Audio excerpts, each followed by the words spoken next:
Boa tarde a todos, bem-vindo a mais um episódio do Análise Tática, edição especial da Copa do Mundo. Ontem terminou a primeira rodada da fase de grupos.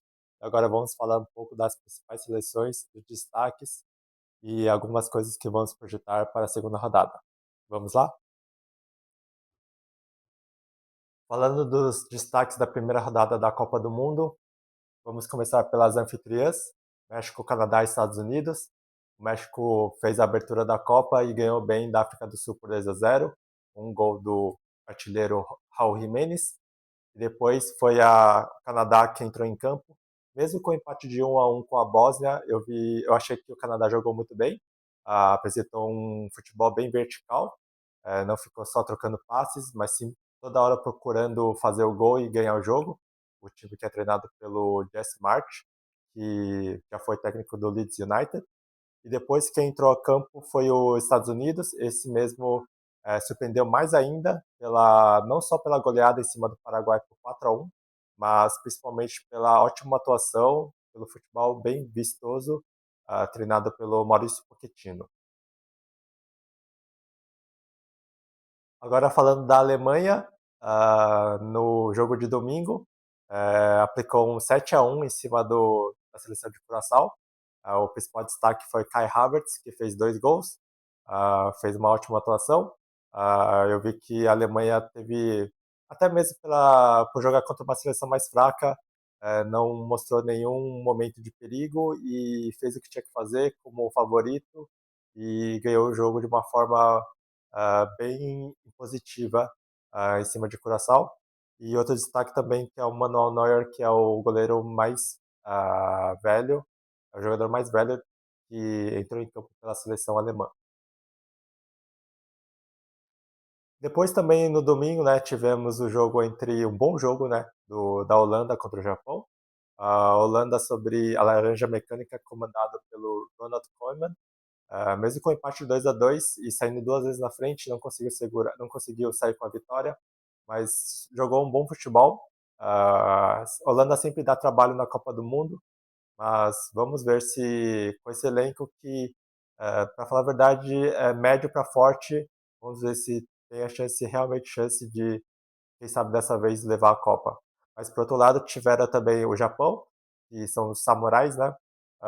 Que vem chamando muita atenção ah, da imprensa pelo futebol, pelo jeito que eles jogam, uma disciplina tática incrível e mesmo assim, mesmo não saindo com a vitória, correram atrás de toda hora do placar e foi um ótimo resultado contra uma seleção que nem a Holanda.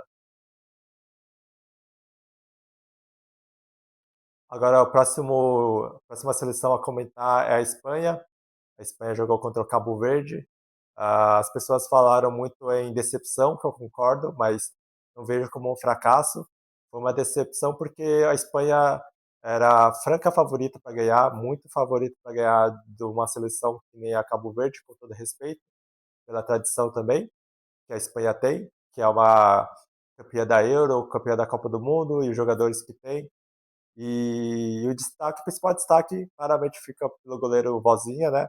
Que simplesmente defendeu todas as bolas possíveis que entraram no gol. Então foi uma ótima atuação, um goleiro com uma história incrível, com uma seleção também que veio assim, já fez história. Só dessa partida contra a Espanha já fez história. E também tivemos a estreia de Lamine Yamal, que é a grande esperança da seleção espanhola, mesmo não iniciando a partida, entrando, creio que nos 20 minutos finais, ele não conseguiu apresentar muita coisa, não fez muita coisa, voltando de lesão, mas eu creio que principal erro da Alemanha, da Espanha, eu vi que eles entraram de um pouco de salto alto, percebi que por menosprezar um pouco a seleção do Cabo Verde, mas quando viu que as coisas, futebol é isso, quando você vê que as coisas não estão andando, não estão andando, e não adianta mais porque o tempo está correndo e eles não conseguiram sair do jogo com a vitória, porque foi franca favorita, só teve talvez um ou dois chutes a gol deles, mas eles toda hora tentaram atacar, tentaram entrar, furar a defesa, ou parava na defesa, ou parava no Vozinha. Agora, um dos bons jogos, outros bons jogos que tivemos nessa primeira rodada foi a França contra o Senegal. Confesso que o primeiro tempo eu não vi, e pelos lances o Senegal foi bem melhor que a França, mas no segundo tempo, quando eu comecei a assistir a partida, eu vi que a França ligou aquele modo turbo, né? Então, pela seleção, pelo elenco que tem, jogando no 4-2-3-1, principalmente com os quatro atacantes da frente, na verdade, é, Mbappé, Desiré Doué, Ousmane Dembélé e também Olise, né? Então eles não tinham, principalmente no segundo tempo, né, quando eu vi o jogo, eles não tinham ah, uma determinado ponto fixo, né, para jogar, né? Eles tinham muita mobilidade, então eu via que o Olise, que geralmente joga na direita, entrava para o meio, jogava um pouco mais recuado para buscar a bola e começar a armar as jogadas. O Mbappé, que geralmente joga na esquerda, né, da seleção francesa, vinha muito para o lado direito. Então, ainda mais essa dupla de Olise e Mbappé deu muito certo. E também o Barcola entrando no jogo. Então, foi um ótimo jogo da França no segundo tempo, que mostrou que porque é uma das seleções favoritas mesmo. Uma defesa muito sólida, os laterais Koundé e o Theo Hernandes também na esquerda, o Manhã no gol.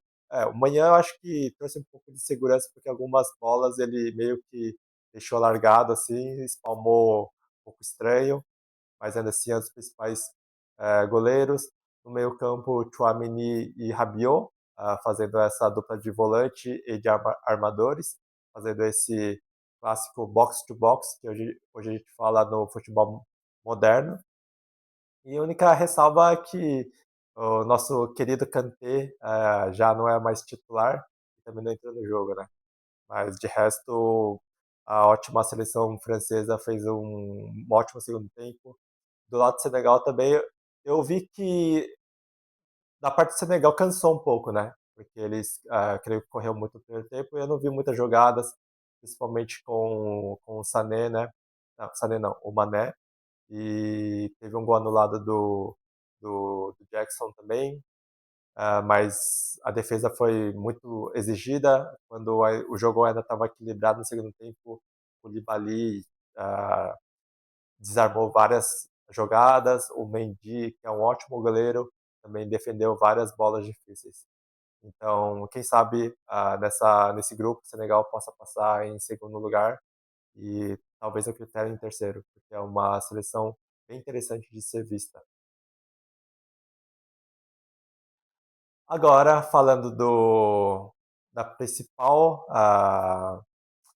jogo, ou principal jogador, ou o que mais chama atenção, o melhor de todos, tenho que admitir que Lionel Messi, nessa idade avançada, fazendo uma partida incrível, mesmo sendo Argélia contra Argélia. Não é uma seleção das mais fracas, também não uma das mais fortes, mas em termos de seleção africana, tem jogadores bons, tem alguns jogadores interessantes. E, assim, logo aos 5 minutos, Messi já fez um gol mesmo impedido. Depois teve aos 8, Argélia fez um gol também impedido. Aquela foi a última parte que eu vi, única parte que eu vi que estava equilibrado esse jogo entre Argentina e Argélia. Porque depois, quando deixou o homem jogar, então ele faz o que ele mais sabe fazer.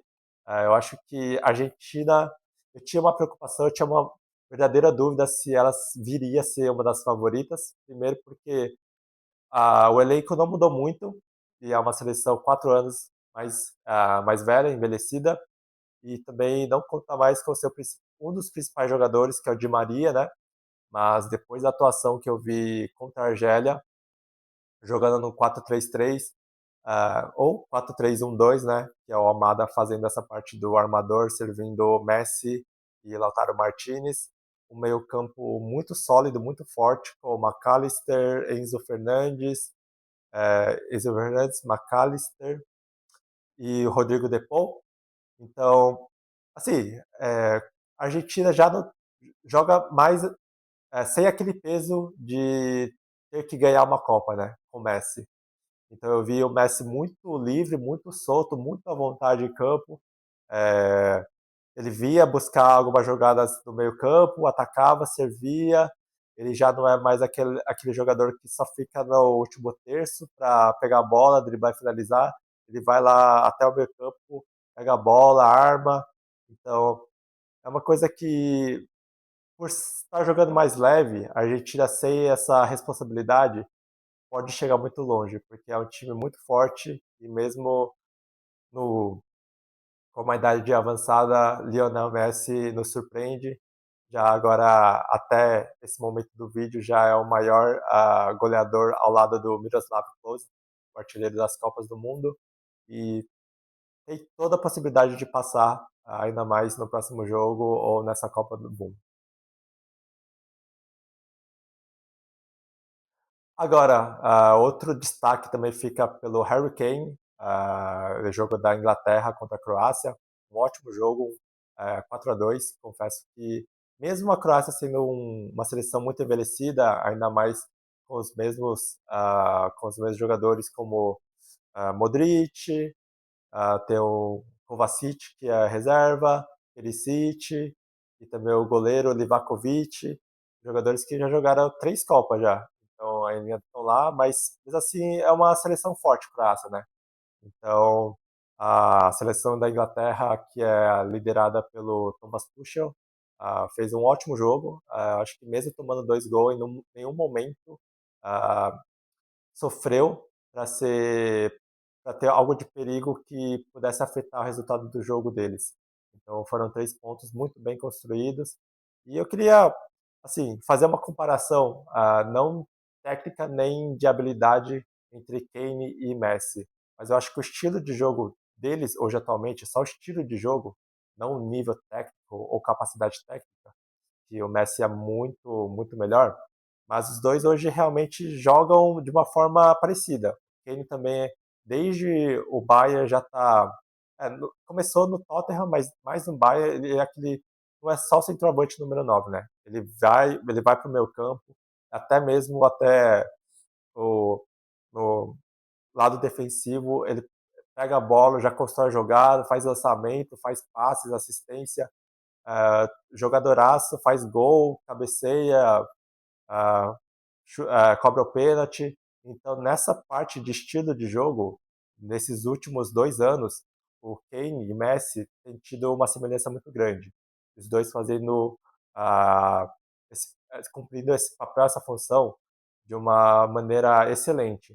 Tanto que muitas pessoas falam que o melhor do mundo está entre Mbappé e Olise, que fizeram uma grande temporada, mas eu acho que o Kane tem entregado, tanto no Bayern quanto na Inglaterra, também deveria ser discutido se ele deveria estar entre os candidatos a ser um dos melhores jogadores desse ano, de 2026.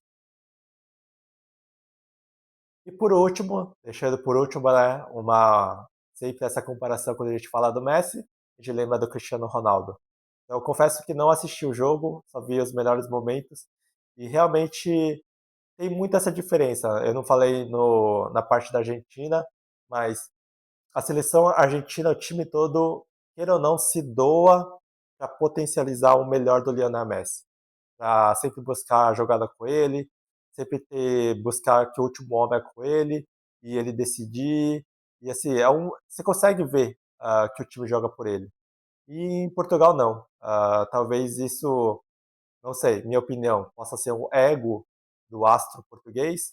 Então, toda hora ele quer finalizar, ele quer decidir, mas tem muitas vezes que você tem que tocar para o companheiro que tem uma oportunidade melhor. É, um dos lances que ele tinha passado da bola, mas mesmo assim ele tentou fazer o chute, sendo que atrás dele o Bruno Fernandes estava muito bem mais posicionado para fazer a finalização. Então, creio que tem muito disso que eu estou vendo que ele tem buscado muito mais os seus recordes pessoais do que jogar em coletivo, e isso pode prejudicar bastante a caminhada de Portugal para uma essa inédita a Copa do Mundo, né? Essa de conquistar a taça da Copa do Mundo. Então, creio que Ele tem que decidir, né, se ele quer o bem coletivo ou individual, porque na idade dele já mais de 40, a gente sabe que pelo jogo, pelos melhores momentos, não teve nenhuma coletividade entre ele e sua seleção e seus companheiros, né. Então isso deu um blackout entre o meio-campo e o ataque, e se isso não arrumar o mais rápido possível, Portugal pode ter, sérios problemas, porque elenco tem o Vitinha, João Neves, que foram e o Nuno Mendes, né, que foram campeões da Champions com o PSG, tem o Bruno Fernandes, que há vários anos já é o melhor jogador do Manchester United, tem o João Cancelo, então tem ótimos jogadores em Portugal, mas só falta a coletividade. Isso tem que ser muito bem trabalhada e rapidamente resolvida durante essa Copa do Mundo. E por final, amanhã começa a segunda rodada, na verdade hoje, né, já está começando a segunda rodada, e amanhã temos o jogo do Brasil. Será que Neymar vai jogar? Já adiantando, não vai jogar, porque pelas informações que acabaram de sair do noticiário, agora são 2h40, Neymar sequer treinou junto com o time, então isso provavelmente não vai jogar.